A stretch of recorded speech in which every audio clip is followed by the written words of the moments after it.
সুপ্রভাত বন্ধুরা, আবার একটা নতুন ভিডিও নিয়ে আপনাদের সামনে চলে এসেছি।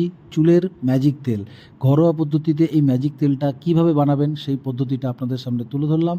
ভালো লাগলে প্লিজ একটু আমার চ্যানেলটাকে সাবস্ক্রাইব করে দেবেন। ধন্যবাদ বন্ধুরা। আজকে আপনাদের সামনে চলে এলাম নতুন কিছু নিয়ে, নতুন কিছু ব্লগ নিয়ে।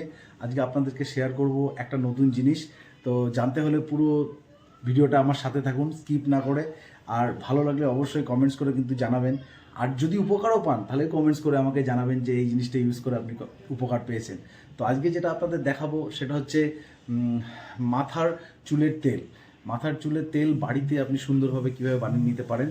তো আমার চ্যানেলের নাম ট্রাভেল উইথ অর্ণব। আপনারা প্লিজ চ্যানেলটাকে সাবস্ক্রাইব করে দিন, লাইক করুন, শেয়ার করুন এবং প্লিজ আমার চ্যানেলে গিয়ে একটু বেল বাটনটা টিপে দেবেন। আরও নতুন নতুন ভিডিও আপনাদের সামনে নিয়ে আসবো এবং শেয়ার করব।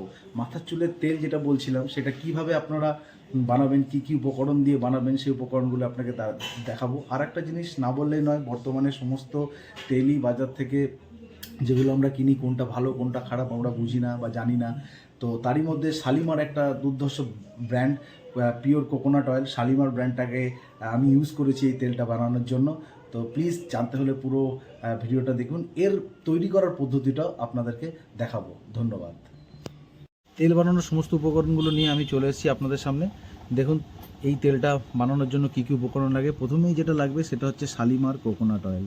আপনাদের বলেছি শালিমার ব্র্যান্ডের কোকোনাট অয়েল, এটা সবথেকে ভালো ব্র্যান্ড। আমি ইউজ করেছি, উপকার পেয়েছি, আপনারাও করুন, আপনারাও উপকার অবশ্যই পাবেন। তো 200 ml আমি একটা শালিমার কোকোনাট তেল নিয়েছি। এই 200 ml এর জন্য কতটা পরিমাণ উপকরণ লেগেছে আমি সেটা আপনাদের বলে দিচ্ছি।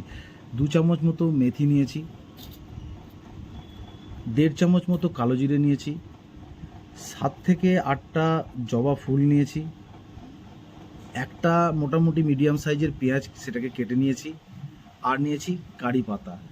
এইগুলো একসাথে দিয়ে উপকরণটা আমরা তৈরি করব, তেলটা। তো কিভাবে তৈরি করব সেই পদ্ধতিটাও আপনাদের সামনে দেখাবো, আমাদের সঙ্গে থাকুন। এই তেলটা বানানোর জন্য প্রথমেই গ্যাসটাকে অন করলাম, অন করে একটা পাত্র বসালাম। যে পাত্রটাতে আমি ওই 200 ml যে নারকেল তেলের কথাটা আপনাদের বলেছিলাম শালিমার, সেই তেলটা পুরোটায় এই পাত্রের মধ্যে ঢেলে দেবো। দেখুন এই পাত্রটা হালকা যখন গরম হয়ে যাবে, এই পাত্রতে 200 ml নারকেল তেল সম্পূর্ণটা এর মধ্যে আমরা ঢেলে দেব।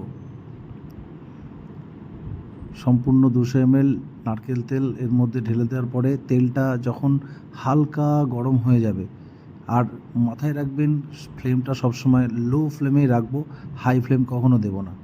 আচ্ছা, তেলটা যখন হালকা গরম হয়ে যাবে, এই তেলে আমরা একটা একটা করে সমস্ত উপকরণগুলো যেগুলো আমরা আগে থেকে রেডি করে রেখেছিলাম, সেই উপকরণগুলো আপনাদের আগেই দেখিয়েছি, সেগুলো একটা একটা করে মিশিয়ে দেবো। প্রথমে আমি মেথি দিয়ে দেবো এর মধ্যে। যে 2 চামচ মেথি নিয়েছিলাম সেই মেথিটাকে আমি এতে মেশাবো। মেথির পরে আমি কালো জিরে মেশ করবো এতে। দেখুন মেথিগুলোকে মিশিয়ে দিলাম। মেথির পরে আমি কালো জিরেগুলো পুরোটা এর মধ্যে দিয়ে দেবো। কালো জিরে মেশানোর পরে পেঁয়াজটা দিয়ে দেবো। আমি দেখুন পেঁয়াজটাও মিশিয়ে দিলাম। তেলটা হালকা ফুটছে। পেঁয়াজের পরে এতে আমি যে 7-8টা জবা ফুল আগে থেকে রেডি করে রেখেছিলাম, সেই জবা ফুলটাও আমি এর মধ্যে মিশিয়ে দেবো। ফুলটা দেওয়ার সাথে সাথে নরম হয়ে যাবে তেলের সাথে মিক্স করে। দেখুন ফুলটাও দিয়ে দিলাম। ফুলটা দেওয়ার পরে একটা খুব সুন্দর ফ্লেভার তৈরি হবে তেলটার মধ্যে। আশা করি আপনাদের এই ফ্লেভারটা মাথায় যখন ইউজ করবেন এই ফ্লেভারটাই দেবে, ভালো লাগবে। তারপরে কারি পাতা, পেঁয়াজ, মেথি, কালো জিরে আর জবা ফুল সমস্তটা মিক্স অলরেডি হয়ে গেছে। দেখুন তেলের কালারটাও চেঞ্জ হয়ে গেছে, সুন্দর একটা কালার হয়েছে। এইবার তেলটা রেডি হয়ে যাওয়ার পরে একটা পাত্র নেবো কাঁচের, সেই পাত্রে সমস্ত তেলটা ছাঁকনির মাধ্যমে ছেঁকে পুরো ঢেলে নেব। দেখুন ঢেলে নেওয়ার পরে আমাদের তেল রেডি। এটাকে আপনি মাথায় ইউজ করতে পারেন, অবশ্যই উপকার পাবেন। তেল বানানোর সমস্ত উপকরণটা আপনাদের সামনে শেয়ার করলাম প্রথম থেকে শেষ পর্যন্ত। এই তেল ব্যবহার করে আমি সত্যি উপকার পেয়েছি। আর মাথায় থাকে যেন অবশ্যই শালিমার কোকোনাট অয়েল দিয়ে করবেন, ব্র্যান্ডেড তেলটা অবশ্যই ভালো। আমি ব্যবহার করে উপকার পেয়েছি বলে আপনাদেরকে শেয়ার করলাম। আর যদি এই তেলটা ইউজ করার পর আপনারাও উপকার পান তাহলে আমাকে অবশ্যই কমেন্টস করে জানাবেন। ধন্যবাদ। তাহলে আজকের মতো ভিডিওটা এখানেই শেষ করছি। পরবর্তী ভিডিও নিয়ে আবার আপনাদের সামনে আসবো। Tata, bye bye.